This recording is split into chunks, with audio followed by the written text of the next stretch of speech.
Hello and welcome to the Healthcare IT Today CIO podcast. I'm Colin Hung, stepping in for John Lynn, who's the usual host of this program. We're excited to bring you the most practical healthcare CIO insights and perspectives. We know your job is challenging as a CIO, and we want to help you to be even more successful. Joining me today on the program is Rob McDonald, SVP of Strategy and Field CPO at Virtru. He is also a former CIO at numerous healthcare organizations. Rob, welcome to the program. Yeah, it's great to be here. I really look forward to the conversation. Healthcare continues to be such a critical part of my past and the way I think about empathy in this space. So I really look forward to it. I think there's I don't know if it's a saying, but certainly an axiom that's true. You know, once you've worked in healthcare for a number of years, you never really truly leave. It's a bug. It's absolutely true. And it's the mission. It's the mission that does that. I love that. It is one of the few industries where, you know, what you do has such an impact on people's lives and not necessarily just the bottom line. Yes. That's what we all long for, right? Isn't that correct? Yeah, it is. It's the original organization with true mission and true values, right? Yes. Well said. Well, Rob, let's start by maybe giving our audience a little bit of background of who you are. Can you tell us a little bit about your experience working previously as a CIO at a number of different acute care facilities? Yeah, absolutely. So that background looked like when CIO was really a collapsed term, where CIO, CISO, picking the security and the IT and the operations. Of course, that many hats now seen as many hats, which is great for those that are trying to elevate that space.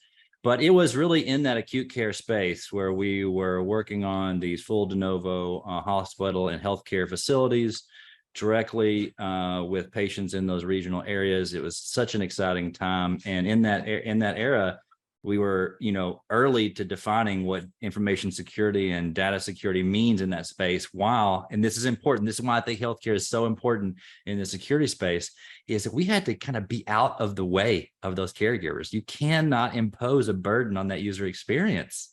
If you do, they will tell you, of course, as they should, right? And that's translated for me. So this opportunity at Virtru came because I really felt that they were user-centric. They were thinking about, it's so critical. It's so critical to be mitigate risk for an organization, but it's equally critical to think about who you're imposing that on. And they're one of the very few vendors at that time. I said, yes, I got to be a part of this. And today, focusing on a lot of business and product strategy and kind of a market first, field first chief product officer trying to shape that vision. I like how you put it, where back in the old days, and I count myself like that as well. The CIO was truly a person that wore so many hats, right? Yes. You were the chief security officer, you were literally the infrastructure person, you were the apps, and they had to look after all of that and didn't have usually people who are specialized in any one of those. That's right. Whereas today, now it's possible, right, to have someone who's totally dedicated towards the cybersecurity and a totally different person looking after the operations. And absolutely. I won't say the job is any easier than it was back then, but certainly a little bit more divided now. That's exactly. I think there's just more light shown on the fact that these are distinctly but inextricably related fields, and there requires resourcing necessary in each of those disciplines to get the job done. So let's talk a little bit about data privacy. It's an area obviously that you're spending more time in now that you're part of Virtru. Where should healthcare organizations start when it comes to data privacy? Yeah, I mean, look, I'm going to start where everybody's probably already heard this, but it's still the right starting point, right? And that is, look, a clear inventory, for lack of a better word, of where your assets and data are so critical. That's a starting point, because that starting point then lets you ask the following question: where did that data come from, and where does it have to go to be meaningful for this organization? Because when you take into consideration the journey of that data, it's the mobility of data that changes the risk profile. And if you're just doing point in time snapshots only, you're not becoming aware of, okay, but look at this particular service chain here. As the data moves through this, at this point right here, it's clearly way riskier to this organization. That is really important. And I think elevating that story institutionally is important, because it gets people thinking about those boundaries where data moves, where it becomes riskier. So I tell every organization to marry those two things and start right there. That inventory and awareness around the lineage of that data. Those two things will give you such a great roadmap for minimizing risk for your organization. I really love two things you said there. One, that there is such a thing as a data journey. Yes. I don't think we often think about, when we think of patient journeys, right? We think about clinical journeys. Absolutely. The data journey equally important. And I loved how you said that the mobility of the data changes its risk profile. Yes. That isn't something I usually hear or think about when I think about data, because I usually think about it at data at rest, right? Sure, everybody does, and that's absolutely, it's still an accurate view, right? Because that data does sit interstitially, right, between these different journeys. But you said something really important: that user journey, everything within that healthcare service chain is and are assets, both human and non-human, that emit data, right? So that's why that data journey is important, because it's directly and inextricably coupled with that human journey, that patient journey, and understanding the two. I think both makes your operations better. It lets you be more effective at utilizing that data, but then on the security side and privacy side, understand that risk. Rob, are there any cost-effective strategies that organizations can deploy that will help with data privacy that won't break the bank? Yeah, it's a good question. This is a tough one because there's a little bit of empathy here. Every institution's in a different place when it comes to budget and constraints. So when I'm about to say what I'm about to say, I do understand that. So you do have to kind of level set this with where you're at. If the thesis around the data journey resonates with you, then it naturally makes you rethink your technical stack. It is, okay, what am I using to mobilize that data? What am I using to protect that data? Because the common denominator amongst all of these applications, especially in healthcare, as we're striving towards interoperability, we're striving towards deduplication of data, because that is an exposure risk, right? Anything you can do around focusing around the data protection itself so that it moves with the data is going to give you compounding benefits later. So these are things like end-to-end encryption, right? Or these are things like better access control frameworks that gives you one common view of how your data is accessed across all those applications. Investments like that, because the data is the common denominator, they're going to give you economies of scale later. They're going to give you improved leverage later on mitigating that risk and supporting the business. Those are two things, right? Those are two sides of the same coin as far as I'm concerned. So I think starting with the data-centric view of your tool chain and what tool stack you're using is where I love organizations to start. And it can be cost effective because you don't have to boil the ocean. You can start with that philosophy in mind. That's my North Star. That's an outcome I'm trying to strive towards. So you just start piece by piece, environment by environment, taking a more data-centric view. I think that's going to give you the best outcome later. You mentioned that term a couple of times, this sort of data-centric approach and the data-centric view. Yeah. Why is that so critical to zero trust in healthcare organizations? Like, is that a fundamental policy around that? And where is it falling short, do you think, in healthcare? Yeah. So let me give you my opinion about the evolution of zero trust and the data pillar. Okay. If you think about how technology has evolved over the years, it isn't until recent years where technology and the experiences we can drive with technology have been such that we can actually apply some of these policies to the data itself. It's been too difficult. We impose too much on the user. It's too hard. That's not true anymore, right? But if you look at zero trust as a way of thinking, a philosophy, you're applying a zero trust mentality to access to the data, but you're applying it to things that are around the data, right? A network, an application, an endpoint, right? These are all things that give you access to the data, but they're not the data themselves. So the data pillar is just saying the closer you can get to that data, the better you can enforce the zero trust methodologies and principles, because that is the base layer of your entire stack, the data itself. I have to ask you this because it's such Sure. a hot topic these days. Is there a way or a proper way to leverage AI in this sort of space around security and privacy? Absolutely. I mean, I think I try to take a very thoughtful approach to this, which it has detractors and it has benefits and it has negatives, right? That's just the reality of any technology, right? The truth is, anywhere where if you think about security and you think about all the telemetry and logs and the things that we're collecting in this space, all of that data, that the human is a choke point. It is very difficult for a human to be very thoughtful about the massive amounts of data that are telling you about what's going on in your organization. There have already been innovations in this space, leveraging AI and machine learning to derive insights from that. I expect that to completely change the game in the way in which these analysts and security personas inside of organizations can operate. It's about buying that human more time while reducing the risk for the organization, because this human is still the appropriate kind of analyst layer.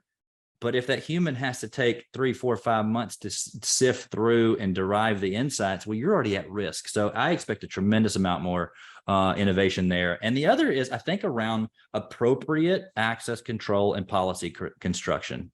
There's no doubt that if you take a data-centric view, think about tagging the attributes of that data that tell you what that data is, and you have the elements of humans, applications, environments, time, all of these elements. Mm-hmm.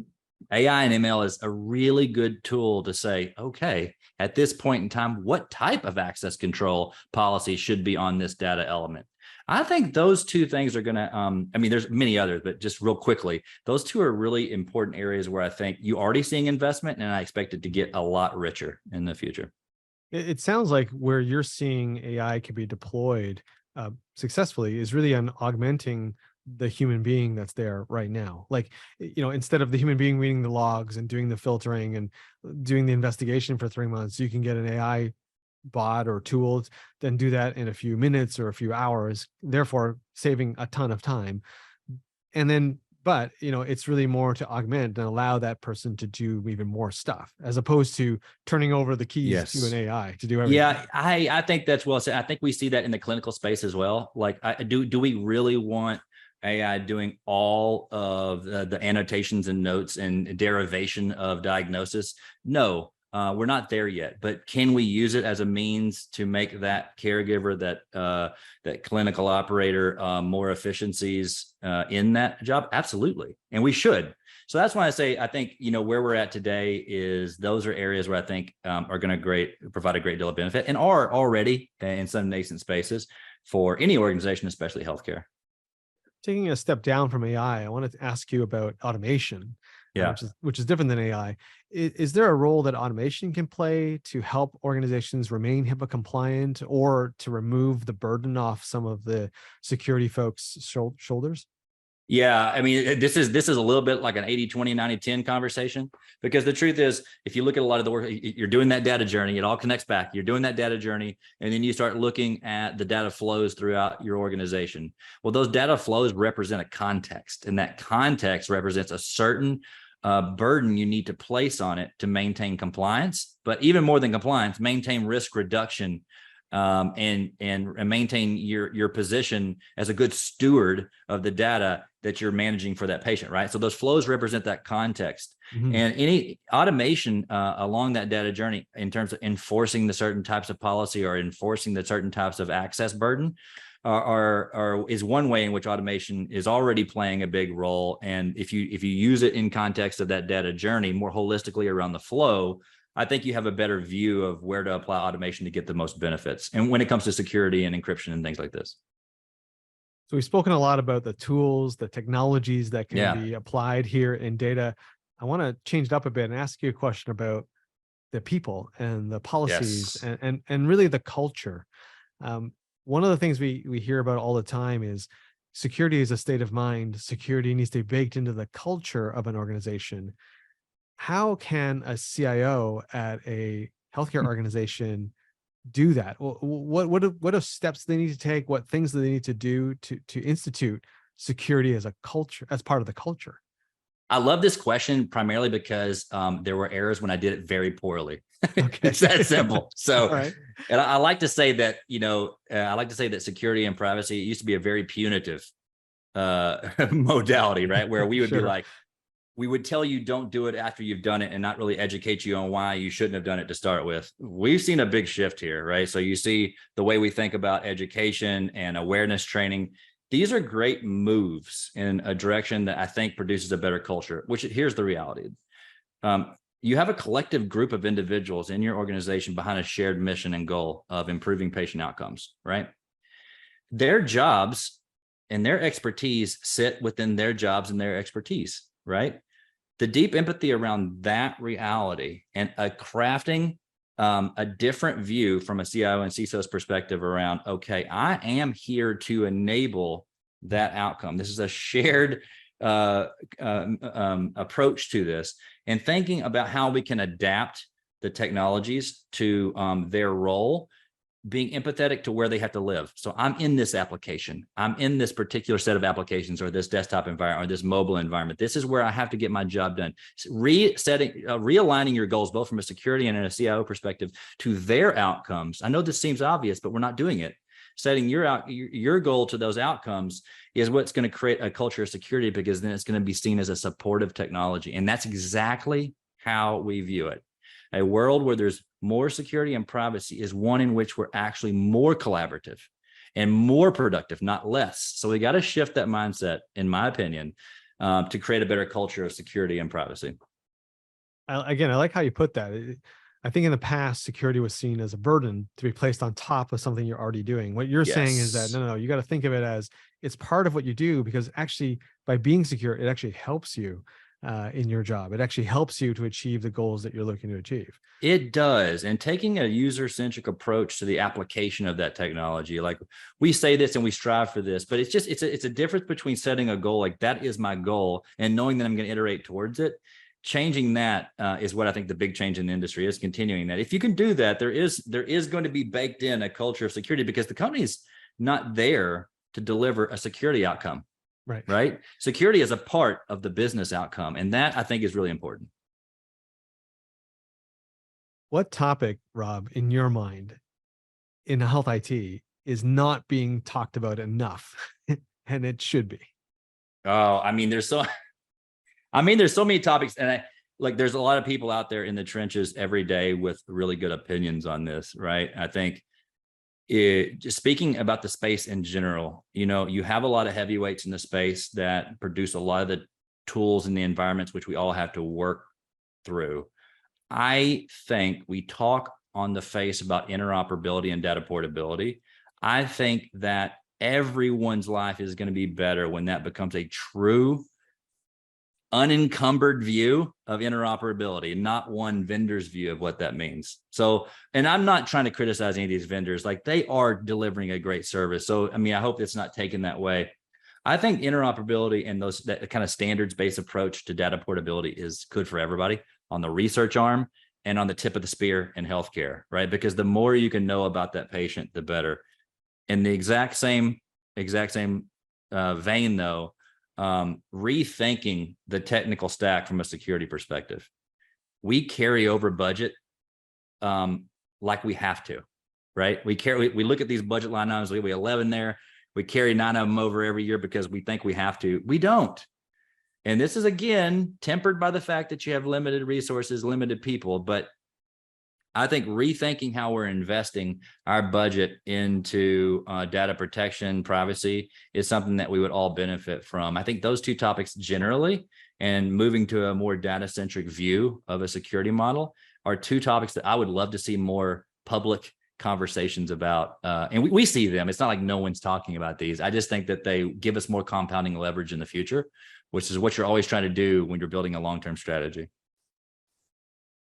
Rob, final question for you. Yeah. As you look back over your career as a CIO, now in the private sector, what was the best piece of advice that you ever got in your career?